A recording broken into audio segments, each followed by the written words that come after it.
Morning everyone. আজকে আমি তোমাদের পড়াবো role of music in student life. ছাত্র জীবনে সঙ্গীতের কী ভূমিকা। ছাত্র জীবনে সঙ্গীতের অনেকগুলি দিক রয়েছে, অনেকগুলি ভূমিকা রয়েছে, যা হয়তো আমরা চোখে দেখতে পাই না, কিন্তু তার পর্যালোচনা করলে অনেকগুলি দিক ভুলে যায়। সঙ্গীত কিন্তু শ্রেষ্ঠ সাধনা। ভরতমুনি তার নাট্যশাস্ত্রে বলেছেন সঙ্গীত হল সর্বশ্রেষ্ঠ সাধনা। আমাদের যে ভারতীয় সংস্কৃতির বেদের অপর নাম শ্রুতি, তার কারণ কিন্তু একটাই, বেদ কিন্তু আমরা শুনে শুনে মনে রাখতাম, এবং তা কিন্তু সুরের মাধ্যমে, শ্লোকগুলি কিন্তু সুরের মাধ্যমে রচনা করা হয়েছে। কারণ আমরা কোনো কিছু কিন্তু সুর ছাড়া মনে রাখতে পারি না, সহজ হয় না, পারি না বলতে আমরা, আমাদের কাছে সহজ হয় না। সুর ছাড়া কোনো কিছু মনে রাখাটা কঠিন হয়। রবীন্দ্রনাথের কথায় বলতে গেলে কবিগুরু রবীন্দ্রনাথ ঠাকুর বলেছেন, কাব্যে ছন্দের যে কাজ, গানে সুরের সেই কাজ।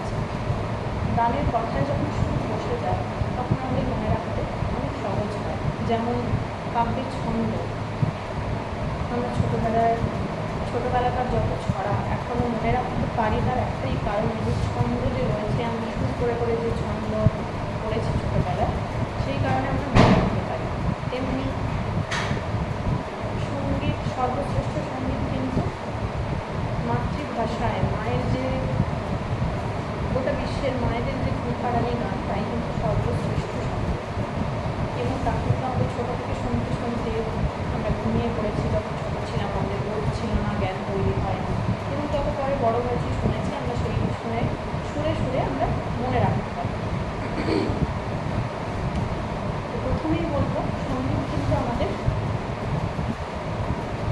ভাষার দক্ষতা বাড়ায়। ভাষার দক্ষতা কীভাবে বাড়ায়? আমি বাঙালি, তোমরা বাঙালি, তোমাদের মাতৃভাষা বাংলা, কিন্তু আমরা যে কোনো হিন্দি গান বা হলিউডের বিভিন্ন ইংলিশ গান, বা আমাদের দেশেরই অন্য রাজ্যে কন্নড়, মালায়ালাম, তেলেগু বিভিন্ন গান আমরা যদি মনে করি গাইব, আমরা কিন্তু সেই গান শিখে নিতে পারি খুব সহজে।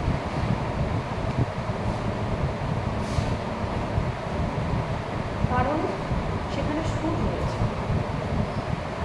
সঙ্গীত আমাদের, এবং যখন আমরা অন্য রাজ্যের গান শিখে নিচ্ছি, সেই গান যখন আমরা গাইতে যাচ্ছি, যখন গাইছি হয়তো ভাষার মানে বুঝছি না, কিন্তু আমাদের মধ্যে কোনো চেষ্টা থাকে যাতে আমরা সেই গানের ভাষা বুঝে নিতে পারি। আমাদের ইচ্ছে থাকে, তখন হয়তো আমরা শব্দগুলো নিয়ে খোঁজাখুঁজি করি, এই শব্দের কী মানে, তখন মনে হয় আরে আমাদের তো বাংলা ভাষায় এই জিনিসটিকে এটা বলা হয়, বা কিছু তখন আমরা রিলেট করতে পারি, তখন আমাদের কাছে গানটা আরও বেশি ভালো হয়। এইভাবে কী হয়, আমরা আমাদের যা ভাষা, আমি বাঙালি, আমার বাংলা ভাষা বাদ দিয়েও কিন্তু আমরা আরও অন্যান্য অনেক ভাষা সম্পর্কে জানতে পারছি, তার মানে বুঝতে পারছি, এবং সেটা মনে রাখতে পারছি সুরের মাধ্যমে।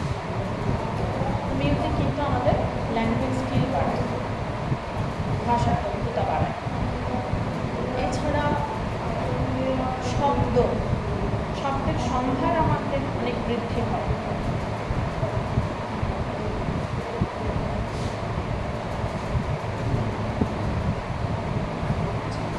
মিউজিক কিন্তু আমাদের লিসেনিং স্কিলও বাড়ায়, আমাদের শোনার ক্ষমতা।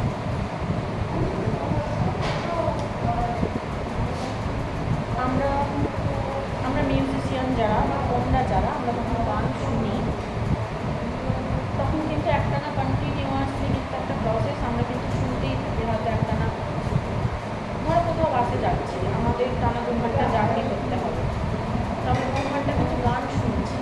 এই যে শুনছি, এই শোনাটা কিন্তু আমাদের সব কিছু শোনার ক্ষমতাই বাড়াচ্ছে। আমরা যখন পরবর্তীকালে অন্য কোথাও গিয়ে ধরো কোনো লেকচার, সেমিনার বা কিছু শুনবো, তখন কিন্তু এই যে শোনার যে আমাদের একটা ধৈর্য, ওই ধৈর্যটা কিন্তু গান শুনতে শুনতে ওই ধৈর্যটা কিন্তু আস্তে আস্তে বৃদ্ধি হচ্ছে।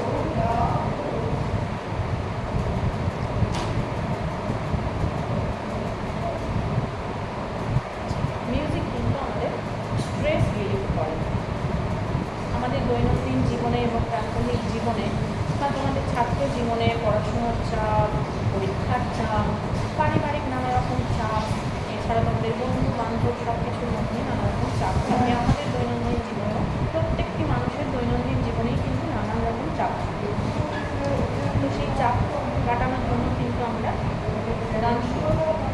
রোজ যদি আধ ঘন্টা করে বা 1 ঘন্টা করে শুধুমাত্র চুপচাপ একটি ফাঁকা জায়গায় বসে গান শোনা যায়, তাতে করে কিন্তু আমাদের অনেক টেনশন, অনেক চাপ আমরা করতে পারি। আমরা যখন পুরোনো কোনো গান শুনি বা ধরো এখন আমার যে গান ভালো লাগে, আমি রবীন্দ্রসঙ্গীত ভালোবাসি, তুমি হিন্দি গান ভালোবাসো, তুমি বাংলা আধুনিক গান ভালোবাসো, তো আমরা যে যা গান শুনতে ভালোবাসি সেই গান যখন আমরা শুনি তখন কিন্তু আমাদের ধরো দুঃখের গান শুনছি, আমার মনে খুব দুঃখ রয়েছে, আমি কেঁদে ফেললাম, তো আমার শরীরের যেটা স্যাড এনার্জি সেটা কিন্তু ওই কান্নার মধ্য দিয়ে বেরিয়ে গেল।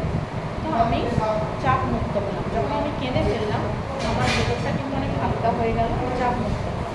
এবং যখন আমার মন ভালো থাকে আমি কোনো ভালো গান শুনছি, কোনো রোম্যান্টিক গান, কোনো উল্লাসের গান, আনন্দের গান, তখন হয়তো আমার মনে পড়ছে বন্ধু বান্ধব নিয়ে আমি পিকনিক করতে গিয়ে এই গান শুনেছিলাম বা আমার খুব আনন্দ হয়েছিল এই গান শোনার সময়।